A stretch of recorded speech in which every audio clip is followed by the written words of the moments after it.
ಮಾನ್ಯ ನಗರ ಪಾಲಿಕೆ ಆಯುಕ್ತರಿಗೆ ಮತ್ತು ಆರೋಗ್ಯ ಅಧಿಕಾರಿಗಳಲ್ಲಿ ಅತ್ಯಂತ ಒಂದು ವಿನಂತಿ, ರಿಕ್ವೆಸ್ಟ್ ಅಂತಲೇ ಅಂದ್ಕೊಳ್ಳಿ. ತುಂಬಾ ಇಲ್ಲಿ ಒಂದು ಶಾಲೆಯ ಸುತ್ತಮುತ್ತಲಿನ ವಾತಾವರಣ ತುಂಬ ಗಲೀಜಾಗಿರೋದ್ರಿಂದ ದಯವಿಟ್ಟು ಇದನ್ನು ಕ್ಲೀನ್ ಮಾಡಿಕೊಡ್ಬೇಕಾಗಿ ತಮ್ಮಲ್ಲಿ ಕೇಳ್ಕೊತಾ ಇದ್ದೀವಿ.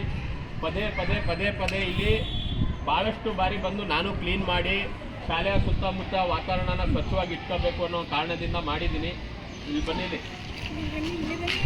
ನೋಡಿ ಅನ್ನ ಗಲೀಜು ಎಲ್ಲ ಆಗ್ತಾರೆ, ದುರ್ವಾಸನೆ. ಮಕ್ಕಳು ವಿದ್ಯಾಭ್ಯಾಸ ಕಲಿಬೇಕಾದ್ರೆ ಶಾಲೆಯ ಸ್ವಚ್ಛತೆಯು ಬಹಳ ಮುಖ್ಯವಾಗುತ್ತೆ. ಶಾಲೆಯ ಸುತ್ತಮುತ್ತಲಿನ ಪರಿಸರ ಈ ರೀತಿ ಗಲೀಜಾಗಿರೋದು ನೋಡಿ ನಮಗೂ ತುಂಬ ಬೇಸರ ಆಗುತ್ತೆ. ನಾನು ಇಲ್ಲಿ ಮತ್ತೆ ಮೋರಿನೂ ಕೂಡ ಎತ್ತಿ ಹಾಕಿದ್ದಾರೆ, ಮತ್ತೆ ಕ್ಲೀನ್ ಮಾಡಿಲ್ಲ.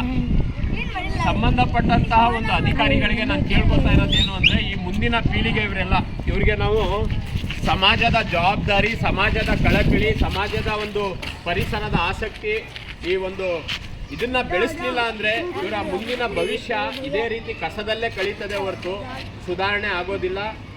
ಇಲ್ಲಿ ಬಹಳ ದುರ್ವಾಸನೆ ಉಂಟು. ಮಕ್ಕಳು ವಿದ್ಯಾಭ್ಯಾಸ ಕಲಿಯೋಕ್ಕೂ ಇಲ್ಲಿ ತೊಂದರೆ ಆಗ್ತಾ ಇದೆ. ದಯವಿಟ್ಟು ಇದನ್ನು ಆದಷ್ಟು ಬೇಗ ಸ್ವಚ್ಛತೆ ಮಾಡಿ ಮತ್ತು ಚರಂಡಿಯ ವ್ಯವಸ್ಥೆನ ಸರಿ ಮಾಡಿಕೊಡ್ಬೇಕಾಗಿ ಹೇಳ್ರ. ಮಾಡಿಕೊಡಿ ಕಣ, ದಯವಿಟ್ಟು ಮಾಡಿಕೊಡಿ.